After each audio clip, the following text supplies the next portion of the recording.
We had already spoken about the issue related to the Rajasthan fake encounter case related to the killing of Sri Dara Singh.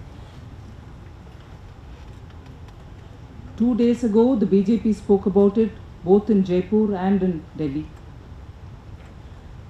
and highlighted one aspect of it, that the CBI is being misused in this case also. We have been repeatedly saying not just about this case, but in most cases where political opponents are being targeted, the Congress party has been repeatedly misusing the CBI. Yesterday, much to a shock, the Rajasthan High Court has made an observation.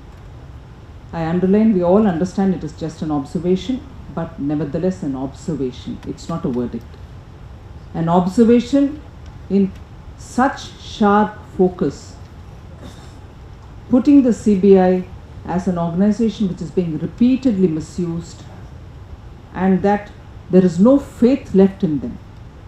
In fact, the learned judge went to the extent of observing, commenting, that it is probably a time that the agency needs to be even shut down.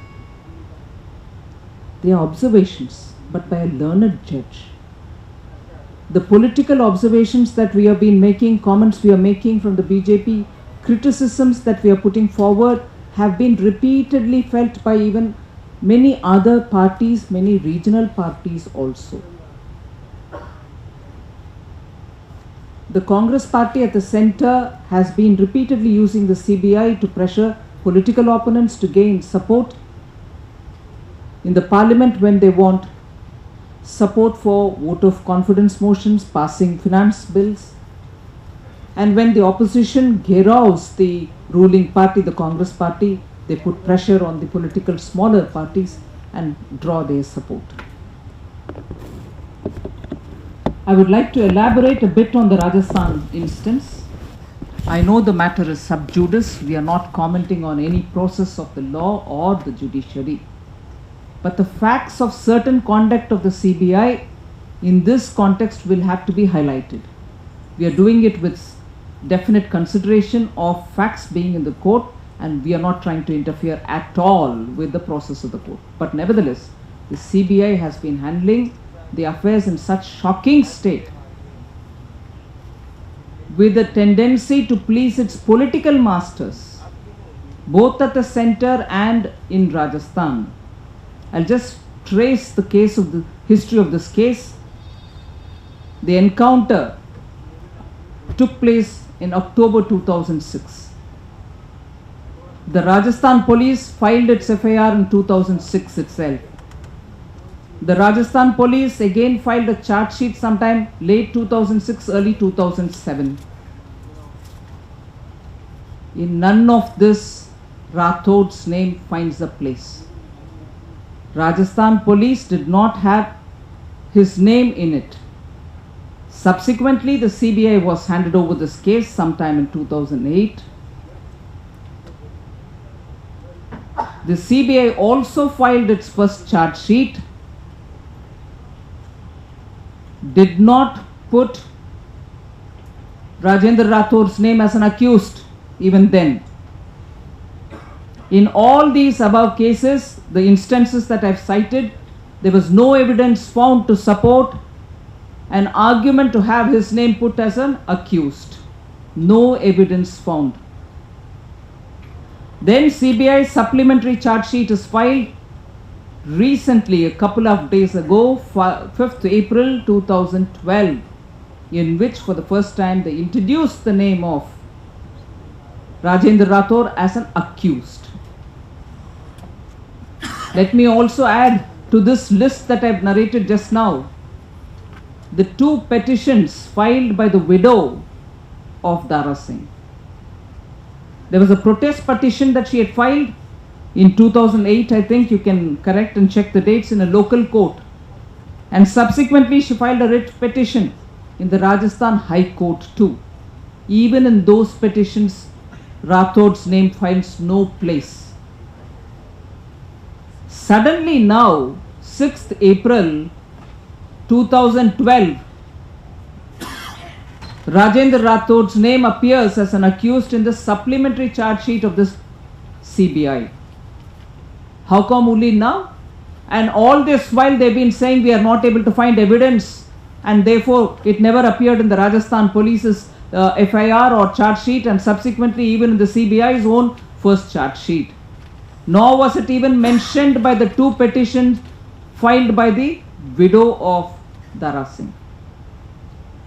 We from the BJP believe that the evidences are fabricated against Rajendra Rathod, and it is only an afterthought with which the charge sheet has had his name added, purely to please the political masters. And why is all this happening?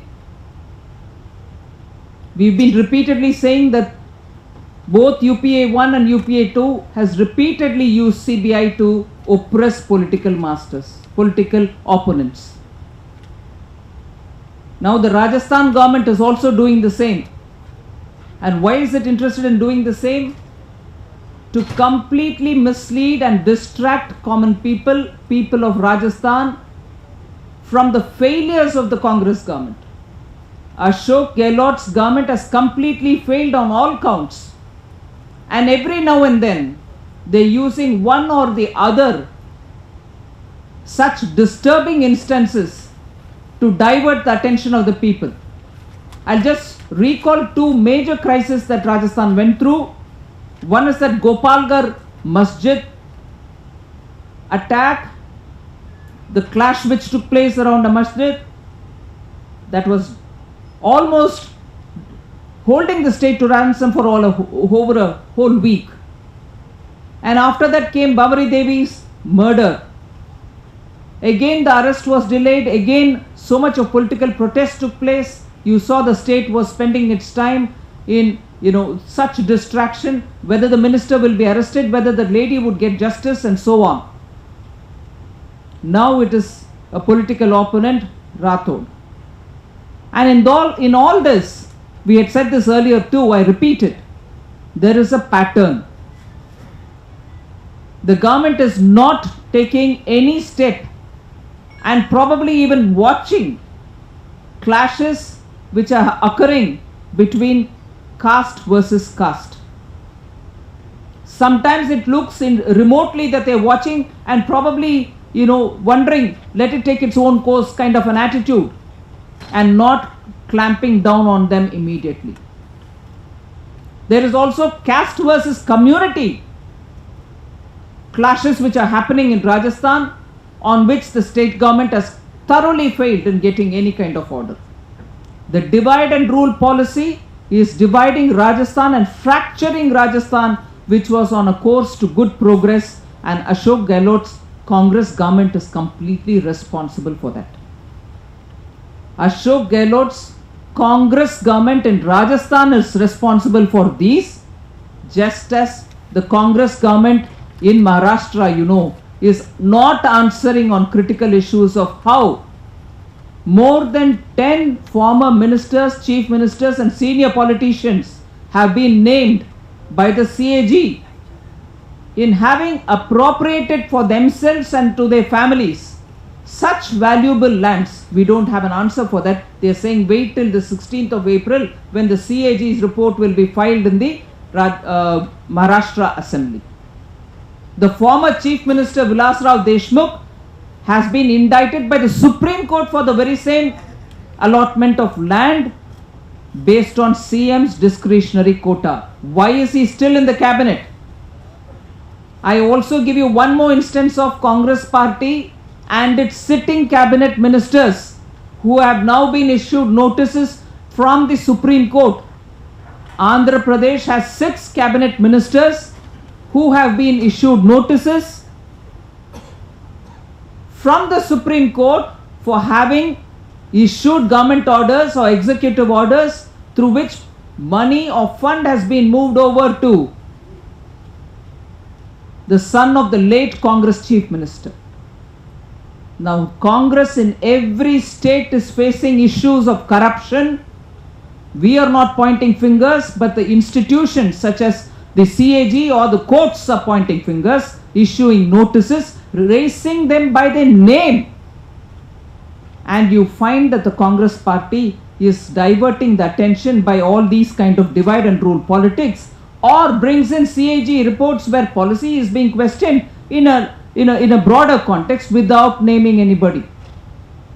They are purposely drawing and misleading the attention of the people by saying what is happening in the CAG's report in Gujarat, where not a single individual's name has been named by the CAG. Let me remind you. The CBI is not doing an earnest attempt at following up cases. Is very clear and known. That's the fact about 2G cases.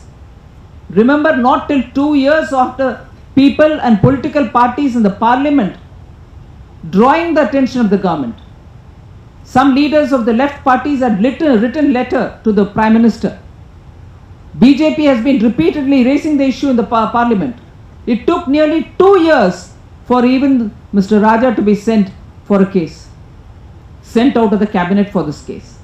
The CBI has not been working at all, or if it worked only to please the Congress party at the center, and now we know it's doing the same job in Rajasthan.